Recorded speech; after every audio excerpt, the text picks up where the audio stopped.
Afternoon, everybody. Good afternoon. How are you? Good to see all of you. What we've witnessed President Trump accomplish over the last few days has been nothing short of remarkable.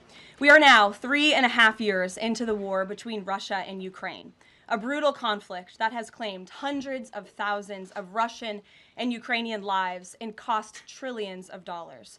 The weakness and incompetence of Joe Biden foolishly allowed the killing to start in the first place. Until President Trump returned to office in January, the bloody and broken Biden status quo was to endlessly force American taxpayers to fund Ukraine no matter the cost, no matter how long it takes, and no matter how many lives were lost. There is no denying that Biden's America Last foreign policy moved the world further away from peace. President Trump rejected that failed approach and instead, over the last 7 months, has relentlessly pursued peace throughout his second term. And thanks to President Trump's efforts, we finally have movement after years of deadly gridlock. On Friday, as you all know, many of you were there, President Trump hosted Russian President Vladimir Putin in Anchorage, Alaska, for a bilateral meeting.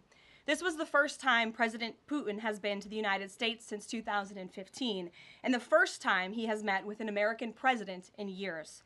President Putin publicly confirmed what President Trump has said all along. The war between Russia and Ukraine never would have started in the first place if President Trump were in office. This was always obvious to any person with a shred of common sense. Just look at what took place during the last 4 administrations. Under George W. Bush, Russia invaded Georgia. Under Barack Obama, Russia took Crimea. Under Joe Biden, Russia invaded Ukraine. But under President Trump, Russia did not invade nor take anything. President Trump is the only president this century, Republican or Democrat, who has held Russia in check and ensured peace in Europe. That's because Russia has always greatly respected President Trump and his peace through strength foreign policy approach. But overall, the bilateral talks in Alaska were very productive, and multiple key points were agreed to between the two leaders that truly opened up the door for Phase 2 discussions, which took place yesterday here at the White House, within 48 hours of that meeting in Anchorage, I may add. As you all know, there were many European leaders here, as well as Ukrainian President Zelensky. They all traveled here to meet with President Trump to maintain the momentum and work toward a lasting peace. Across the board, every leader credited President Trump for his decisive leadership that has reignited the dialogue in hopes of finally bringing this war to a peaceful conclusion. 2 quotes in particular capture the progress that was made and the optimism moving forward. Finnish President Alexander Stubb said, "I think in the past 2 weeks, we've probably had more progress in ending this war than we have had in the past 3.5 years. Again, that is the president of Finland, a country that shares a border with Russia. That's what we call the President Trump effect. NATO Secretary General Mark Rutte also summed it up well. Without President Trump, this deadlock with Putin would not have been broken. He is the only one who could do this."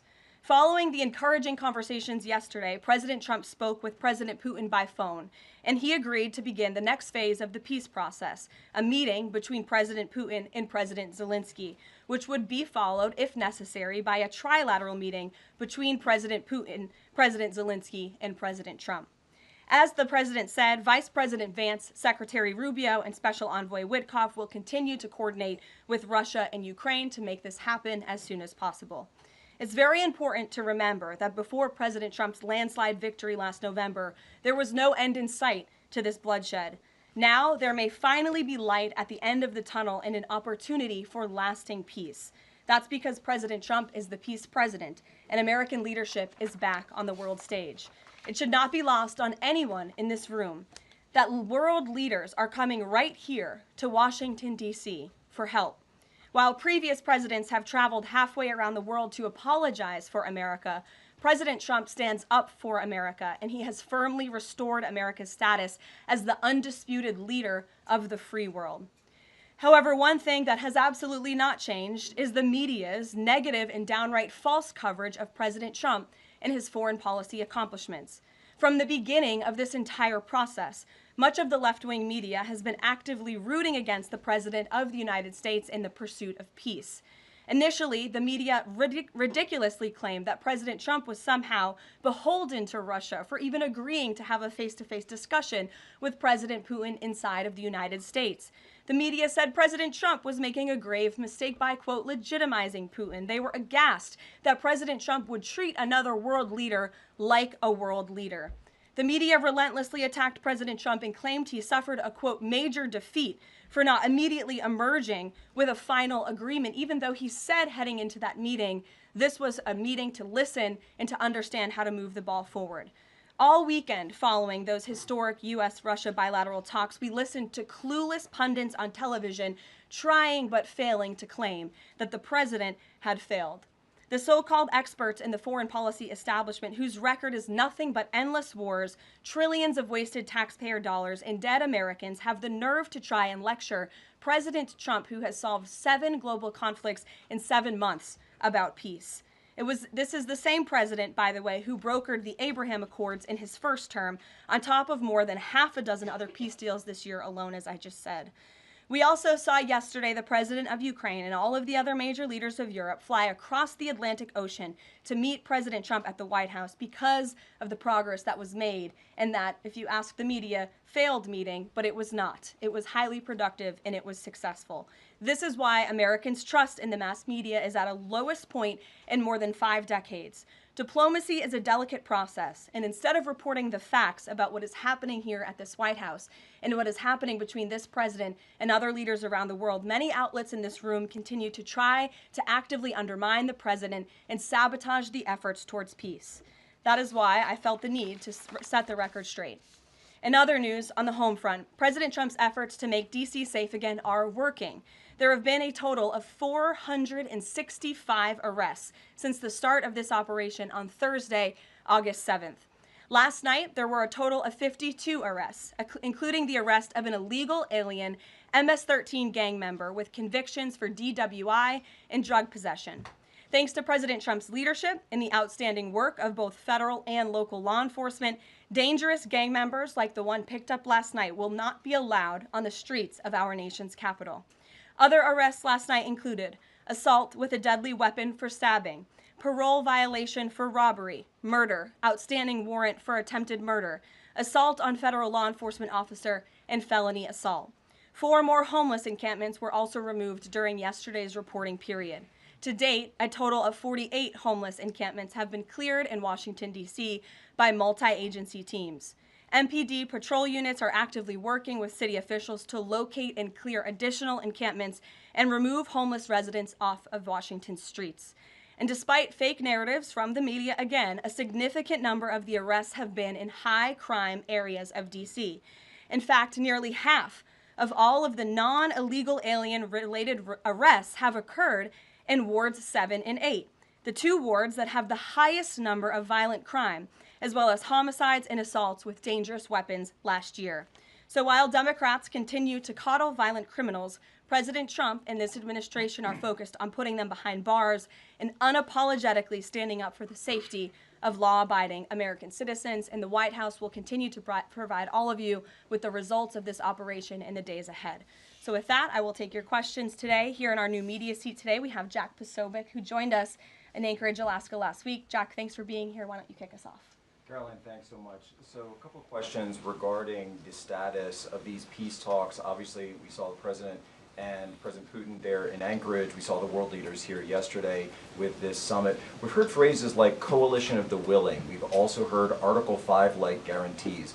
When it comes to the security guarantees, what is the current status of that? I know the President earlier today mentioned boots on the ground would be UK, France, Germany possibly, but unequivocally said no U.S. troops on the ground, but U.S. coordination. Can you elaborate on that, and what would the red lines be? Sure. Well, you got to the heart of what I was going to say to all of you today on security guarantees, which is the President has definitively stated U.S. boots will not be on the ground in Ukraine, but we can certainly help in the coordination and perhaps provide other means of security guarantees to our European allies. The President understands security guarantees are crucially important to ensure a lasting peace, and he has directed his national security team to coordinate with our friends in Europe and also to continue to cooperate and discuss these matters with Ukraine and Russia as well.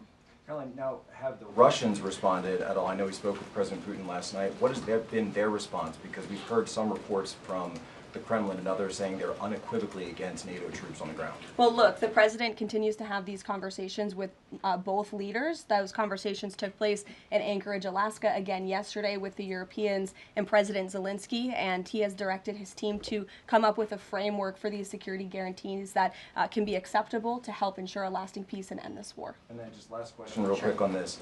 Regarding some of the funding, we're hearing questions about another round of weapons sales or possibly a round of U.S. purchases of Ukrainian drones.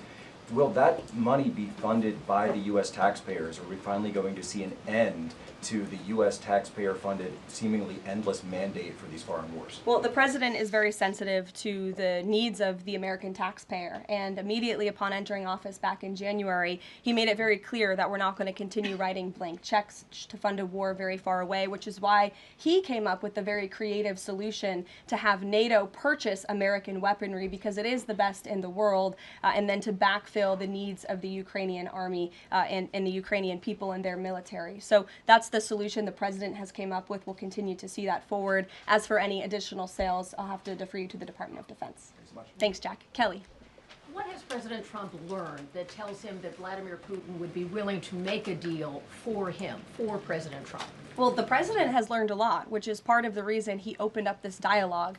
The previous administration, who oversaw the beginning of this war, refused to talk. And President Trump has always said, in order to learn, in order to move the ball forward with diplomacy and towards peace, you have to have open dialogue. And so that's why the president has had several conversations by phone and, of course, an in-person meeting last Friday with President Putin. He also has talked to President Zelensky dozens of times, had him here at the White House yesterday, and he's understanding what both sides want, what both sides are going to have to give up. And he has always said, in order to get a good deal, both sides are going to have to walk away a little bit unhappy. So he continues to learn a lot throughout these conversations, which is why we've seen progress from both sides. And I would also just add, when it comes to learning and moving the ball forward, look at how both Russia and Ukraine have actually talked directly for the first time in many years, thanks to the efforts of this president in this administration. Specifically for President Trump, though, what do you think Putin's motivation is to try to do something for President Trump, as opposed to just resolving the conflict? I think, as I just spoke to in my opening remarks, Kelly, Russia and all countries around this world actually respect the United States again, and the president is using the might of American strength to demand that respect from our allies, our friends, our adversaries all around the world. And we've seen that not just lead to progress with Russia and Ukraine, but also we've seen it in the closing of 7 global conflicts around the world as well. We've seen it with the release of hostages in Gaza. You've seen it with the end of the conflict between India and Pakistan, which could have resulted in a nuclear war if we had not had a president who believed in the strength and the leverage that comes with the job of being the president of the United States of America. Rachel. Thanks, Karoline. Heading into Alaska, a lot of the focus in the talk was on this trilateral meeting between these 3 leaders. Can you explain how this went from a trilateral meeting involving President Trump to now the focus being on this bilateral meeting without the president first? Well, look, the president has spoken to both leaders about this, and both leaders have expressed a willingness to sit down with each other. And so our national security team will help both countries do that. Ultimately, the president has always said that there are areas of disagreement in this war that will have to be discussed and decided upon by these 2 countries. And so he wants these 2 countries to engage in direct diplomacy. He's said that from the very beginning, which is why he's agreeable to the idea of having President Zelensky and President Putin get together. And I understand accommodations for that meeting are underway. As soon as we hear more details, we'll be sure to let all of you know. And just a quick follow-up. We know as of right now there is no ceasefire in place. We've seen Russia continue its attacks on Ukraine. What indications is the president getting from Putin that he wants to have this meeting with Zelensky soon? Because he spoke to him directly yesterday. And he expressed that Haley, sooner rather than later. He spoke to that directly yesterday, and the president put that in his statement that he gave to all of you, the news media, knowing you'd be asking following that conversation in the effort of transparency. Haley. Hey, thanks, Karoline. You made clear no U.S. boots on the ground. Is the president considering U.S. boots in the air as a form of a security guarantee? Look, that was something the president mentioned on his interview this morning. It is an option and a possibility. I won't certainly rule out anything as far as military options that the president has at his disposal. I'll let him do that. I can tell you he's definitively ruled out boots on the ground. Sure. Thanks, Tara. Just about the possible venue for the talks, can you confirm that Putin suggested Moscow as a venue for the bilateral talks? And if so, doesn't that indicate that Putin is perhaps not serious about this, that he's suggesting a venue that there's no way that Zelensky is going to go to? Look, I'm not going to litigate the private conversations between the president and President Putin, aside from what the president himself has already spoken on. But I can tell you there are many options that are being discussed by our national security team right now with both parties. Can you give us an indication of where? I just told you we'll provide you details as soon as we can. Thank you for trying, though. Libby. Thank you, Caroline. I wanted to ask about the National Guard troops. How is the White House coordinating with how they're being placed in D.C., what areas? And then also, how long should people here in the district anticipate the National Guard to be on the ground patrolling the streets? I don't have a timeline for you, Libby, but we will keep you posted on that. I think the president, as you know, and this administration, he came to this briefing room with members of his cabinet to lay out the rationale and the reasoning for federalizing the National Guard here in Washington, D.C., and for our work with the Metropolitan Police Department to make our district safer. We've seen violent crime has taken the lives of far too many residents here in our nation's capital, and the president wants to make it safe again.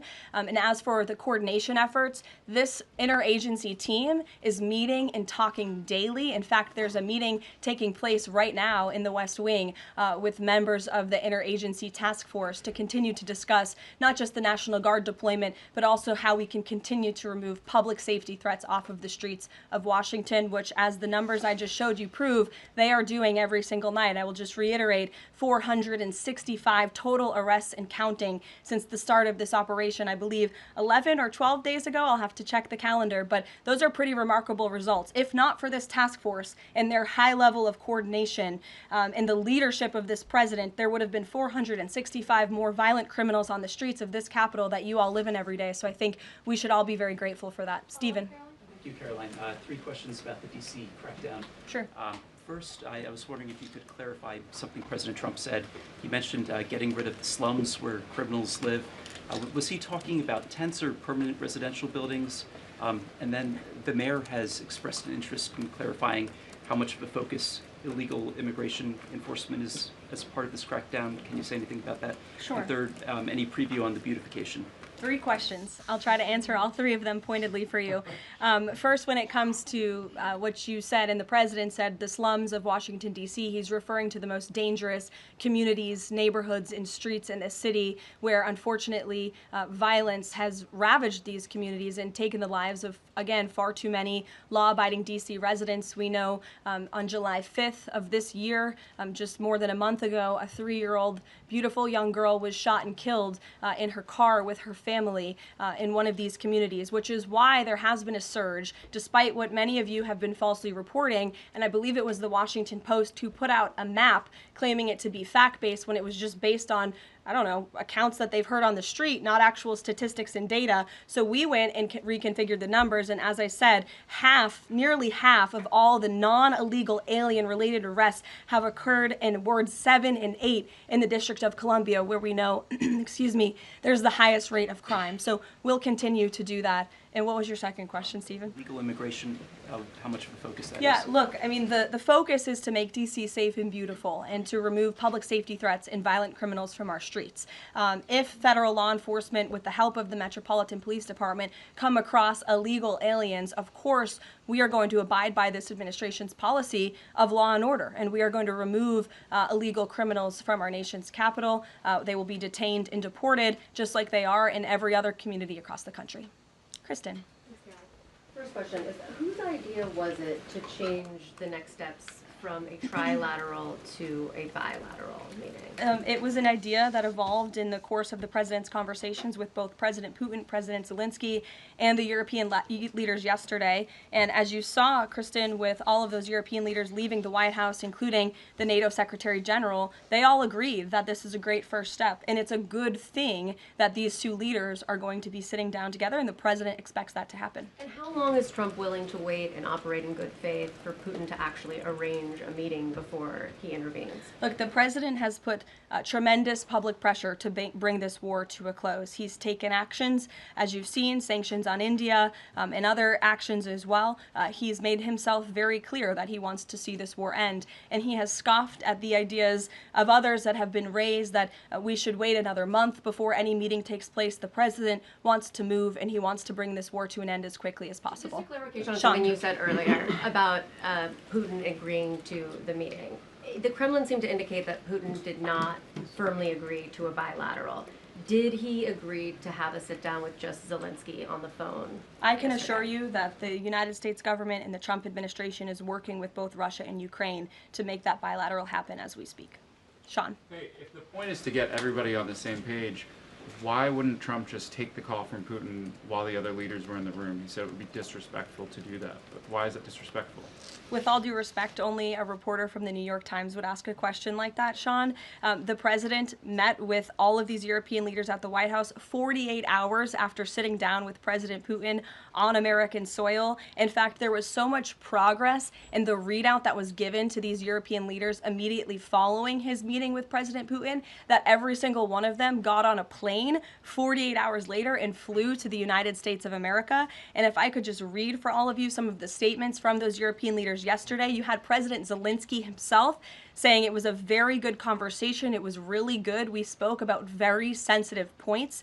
The Secretary General, Mark Rutte, it was the president, only because of the president, that this deadlock was broken, but with President Putin by starting a dialogue. So these leaders, who this war is in their backyard, are very grateful that the president took that call and that he was there to provide them with a readout of Russia's thinking on this, something that was not done by the previous administration at all. Catherine. Thank you.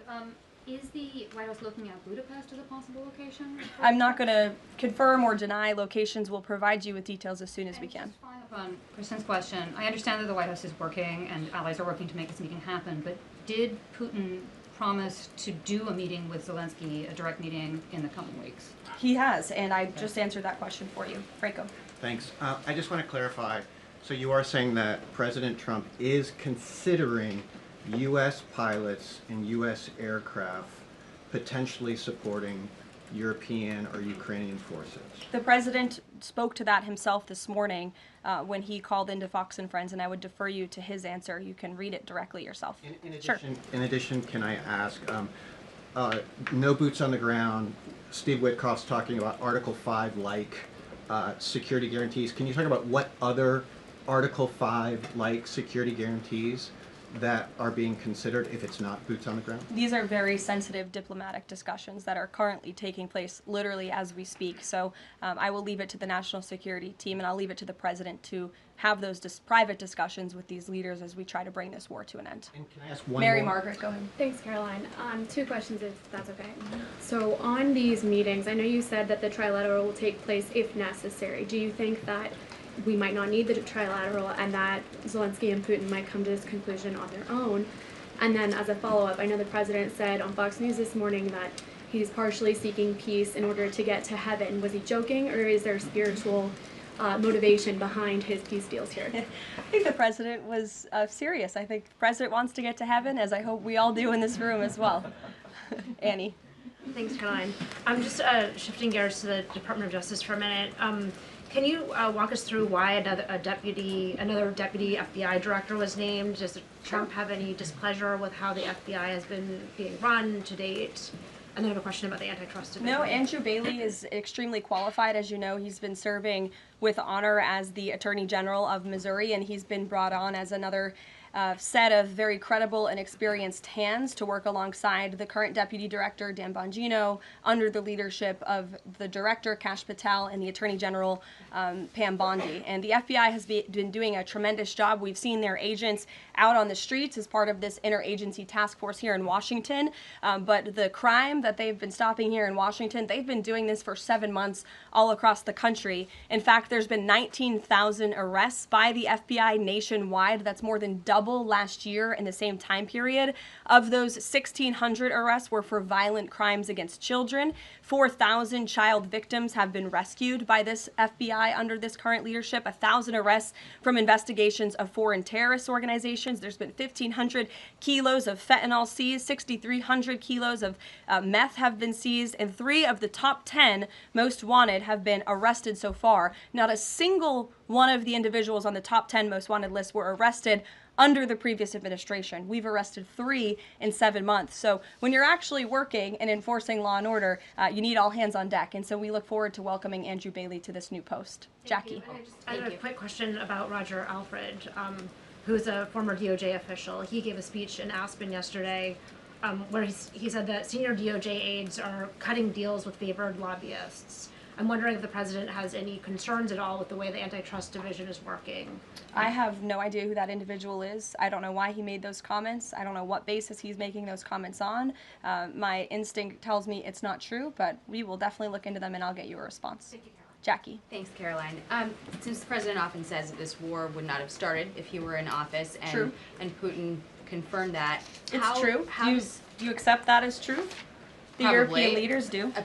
Well, And President Putin himself said that, by the way. He did say that. The question I have, though, is what is the president going to do to ensure that these security guarantees last beyond him into the time when he is no longer president? And does that have to involve Congress at all? Well, he understands the need for that, which he spoke to yesterday. And what's he going to do? It's why he's engaging in so many talks and so many conversations with both sides of this war, with our European allies. It's why on the way home from Anchorage, Alaska, very late at night, when I know many of you on the press plane were sleeping and many staff were sleeping, the president himself was still awake at 2 o'clock in the morning talking to European leaders and NATO about how we can ensure a lasting peace and bring this conflict to an end. He has expended an incredible amount of time, energy, and effort into bringing this war to an end, and he remains determined to do that. Also, can Go I ask ahead. you about the Go ahead. Thank you, Caroline. DC crime? Sure, Jake, and then to your right. All right. Thank you, Caroline. Which of the half-dozen peace deals that the president's pulled off would you say he's the most proud of? And then I have another question. That's a good question, Jake. I'll leave that to the president to answer. I think he's proud of all of the peace deals that he's been able to achieve. You saw the president of Armenia and the head of Azerbaijan both at the White House just a couple of weeks ago. The president, I know, very much enjoyed spending time with them and helping to bring that conflict to an end. He very much enjoyed his time with leaders of Rwanda and the Democratic Republic of the Congo in the Oval Office, talking to them about bringing that decades-long war to an end. India and Pakistan. He used trade in a very powerful way as leverage to bring that conflict to an end. So I know he's very proud of all of these achievements, and I know he's very honored to serve as the President of the United States and to restore peace around this world. Go ahead. So you mentioned Armenia and Azerbaijan. That's a conflict that, I spent time in the Southern Caucasus covering that. And, a conflict of over 30 years, and he resolved it in just a couple of months. Mm-hmm. Are there other conflicts that the president's working on right now that are off the radar screen that we should be tracking? In fact, there are many. The State Department is always working around the clock under the leadership of Secretary Rubio and keeping the president apprised of conflicts that are bubbling up all over the world. But of course, as you all know, as we've talked a lot about in this briefing, he's spending a lot of time right now on ending this war in Russia-Ukraine, and of course the conflict in Israel and Gaza, which he wants to see come to a close as well. Sure, go ahead. So the president said that he's starting a movement to eliminate mail-in voting, but states administer elections, not federal federal authorities. So can you provide any more details about how the White House plans to eliminate that? The White House continues to work on this, and when Congress comes back to Washington, I'm sure there will be many discussions with our friends on Capitol Hill and also our friends in state legislatures across the country to ensure that we're protecting the integrity of the vote for the American people. And I think Republicans generally, and the president generally, wants to make it easier for Americans to vote and harder for people to cheat in our elections. And it's quite mind-boggling that the Democrat Party could stand in opposition to common sense. He wants to ensure election integrity. There were great efforts that were made in 2024. I won't get ahead of myself for Hatch Act reasons to get ahead for the next election, but I can assure you this is a priority for the president. Go ahead. If I could just follow up on your comments about Gaza. Sure. There was a ceasefire proposal put forward by both Qatar and Egypt. Hamas accepted it on Monday. Israel has yet to officially weigh in. I'm wondering if the U.S. was at all involved in it, if it's supportive of it, and whether or not the president believes Israel should accept it. I don't think it's a coincidence that Hamas accepted this proposal after the President of the United States posted a very strong statement about this conflict on Truth Social yesterday. I would refer you back to that statement. As for this proposal that Hamas has now accepted, the United States continues to discuss it, and I'll let the President weigh in on it definitively. You're welcome. Sure. Caroline, can you describe the president's perspective on taking a stake in Intel in exchange for federal grants? And is this are we expecting to see the White House make similar arrangements with other semiconductor companies and manufacturing companies? Well, the president, he's been very clear about the need to reshore manufacturing that's critical to our national and economic security. That is especially in regards to chips and semiconductors, which is why the president has initiated the Commerce Department to conduct a study on semiconductors, a Section 232 investigation, so we can ultimately implement tariffs. And it's why our export license requirements remain in place as well. As for this 10% government stake deal, the Department of Commerce continues to work on it. I know Secretary Lutnick is working on it and ironing out the details, but the president wants to put America's needs first, both from a national security and economic perspective. And it's a creative idea that has never been done before to ensure that we're both reshoring these critical supply chains while also gaining something of it for the American taxpayer. You're welcome. Emily. Thanks, Caroline. I wanted to ask about the 3 U.S. warships that are being sent to Venezuela, and there's 4,000 Marines on board. Are you looking at possibility of boots on the ground there? What I will say with respect to Venezuela, President Trump has been very clear and consistent. He's prepared to use every element of American power to stop drugs from flooding into our country and to bring those responsible to justice. The Maduro regime is not the legitimate government of Venezuela. It is a narco-terror cartel. In Maduro, it is the view of this administration, is not a legitimate president. He is a fugitive head of this cartel who has been indicted in the United States for trafficking drugs into the country. And with that, I will leave you all, and we will see you later, if not tomorrow. And I look forward to taking more of your questions. Thank you. Thanks, Caroline. Thank you.